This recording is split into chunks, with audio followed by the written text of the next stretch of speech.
বিষয়ে আসলে বক্তব্যটা দিতে পারছি। ঠিক আছে, আপনাদের সবাইকে ধন্যবাদ। কথা বলতে পারবো স্যার? একটু কথা বলতে পারবো আমরা? স্যার একটু কথা বলতে চাই স্যার। স্যার আমরা তো স্যার বিগত 9 মাস ধরে স্যার হইলো আমরা সুশৃঙ্খল বাহিনী সদস্য বিগত 9 মাস ধরে স্যার হইলো এটার জন্য স্যার আমরা যথাযথ কর্তৃপক্ষের মাধ্যমে স্যার আপনাদের শরণাপন্ন হয়েছি স্যার। কাজটা চলতেছে, ঠিক আছে, কাজ চলছে। সেনাবাহিনী সারা দেশের যে পুরো আইন শৃঙ্খলা জিনিসটা ইয়েতে নিয়োজিত আছে, অনেক এফোর্টটা ওইদিকে দিতে হচ্ছে, ঠিক আছে। এইদিকে হয়তো এতদিন অত বেশি নজর দেওয়া যায় নাই। আমরা কিছুদিন ধরে চেষ্টা করতেছি এই যারা অ্যাপ্লিকেন্ট আছেন, আরো যারা অ্যাপ্লিকেশন আসবে, এনাদেরকে যত তাড়াতাড়ি পারা যায় আমরা সবাইকে ব্যক্তিগতভাবে ডাকবো, তার কথা শুনবো এবং যতখানি করা যায় তাদেরকে ডিসপোজাল দেওয়ার চেষ্টা করব। টাইম লাইন একটু সময় লাগবে, কারণ আপনারা জানেন প্রত্যেকটা কেস ব্যক্তির নিজস্ব ইউনিট, তার ব্রিগেড, তার জিওসি, ফরমেশন কমান্ডার, প্রত্যেকটা মাধ্যম হয়ে আসে, তারপরে সেনা সদরে এরকম ডিসিশন হয়। আপনারা এটাও চিন্তা করবেন, এদের মধ্যে অনেকেই আছেন যাদের অপরাধের ধরন বা মাত্রা অনেক সেন্সিটিভ, অনেক কঠিন, অনেক কিছুই সিওর কাছ থেকে, ব্রিগেড হেডকোয়ার্টার থেকে, জিওসির কাছ থেকে নেগেটিভ হয়ে আসে। অনেক কিছু সেনা সদরে এসে মানবিক কারণে সেগুলি আমরা পজিটিভ করে দেখি, পজিটিভ রেজাল্ট তাদেরকে দেওয়া হয়। এগুলো আপনারা মাথায় রাখবেন। এই গত যে 102টা 106টা হয়ে গেছে, এর মধ্যে 3 জায়গা থেকে নেগেটিভ হয়ে আসছে বা সেনা সদরে এসে পজিটিভ করে পজিটিভ ইয়ে দেওয়া হয়েছে, এরকম প্রচুর আছে। এটা আপনারা মাথায় রাখবেন, আমাদের উপরে বিশ্বাস রাখেন, পজিটিভ মানে ভালো রেজাল্ট ইনশাআল্লাহ পাবেন। যারা এখনই পজিটিভ রেজাল্ট পাবেন না, তাদের উদ্দেশ্যে বলবো আপনারা ধৈর্য ধরেন। অনেক অপরাধ থাকে সময়ের পরিক্রমায়, অনেক কিছু ব্যথা যেরকম হিলিং হয় সময়ের পরিক্রমায়, অপরাধের ওই ধরনটা, মাত্রাটা হয়তো এখনই অ্যাড্রেস করা যাবে না, বাট আরও কয়েক বছর পরে আস্তে আস্তে পপুলারিটিকে তখন অ্যাড্রেস করা যাবে, ঠিক আছে।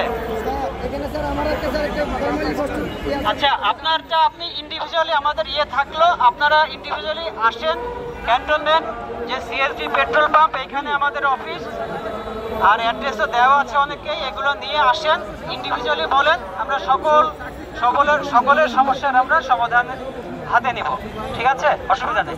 আজকে অনেকক্ষণ হলো, এলাকার লোকজনের, পুরো শহরের লোকজনের কষ্ট হচ্ছে রাস্তা বন্ধ থাকার জন্য। এইভাবে দুর্ভোগ সৃষ্টি করা আসলে আমাদের কাজ না।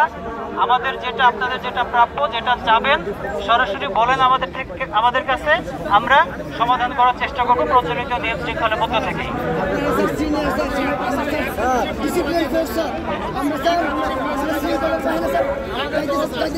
এটা সেনাবাহিনীর নিয়ম না, একাদেশে ফয়সালা হবে না। আমি বলেছি সবাই আলাদা আলাদাভাবে দরখাস্ত করবেন, সবার কথা আমরা শুনবো, সবাইকে আমরা অ্যাড্রেস করবো, একাদেশে ওইটা সেনাবাহিনীর নিয়ম না।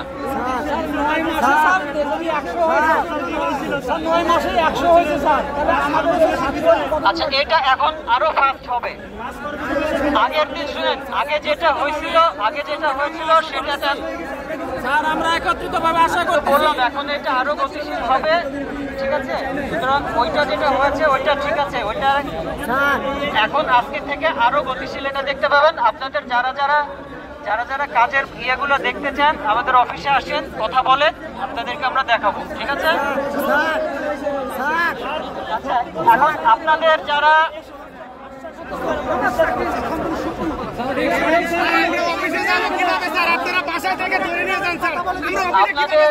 আপনাদের কয়েকজন প্রতিনিধি আমাদের সাথে আমরা কথা বললাম, 8 জন বা 7 জন এখানে ছিলেন, তাদেরকে একজন বলো আমাদের কি কি আলোচনা হয়েছিল। গত 9 মাস স্যার আমাদের রেকর্ড আমাদের বহুত নিচে স্যার, কোনো কার্যক্রম হয় নাই, শুধু বায়োডাটা পূরণ করে স্যার, কোনো কাজ হয় না স্যার। এইভাবে আমরা 9 মাস যাবত ধৈর্য ধরছি স্যার। শুনতে পাচ্ছেন আমাকে?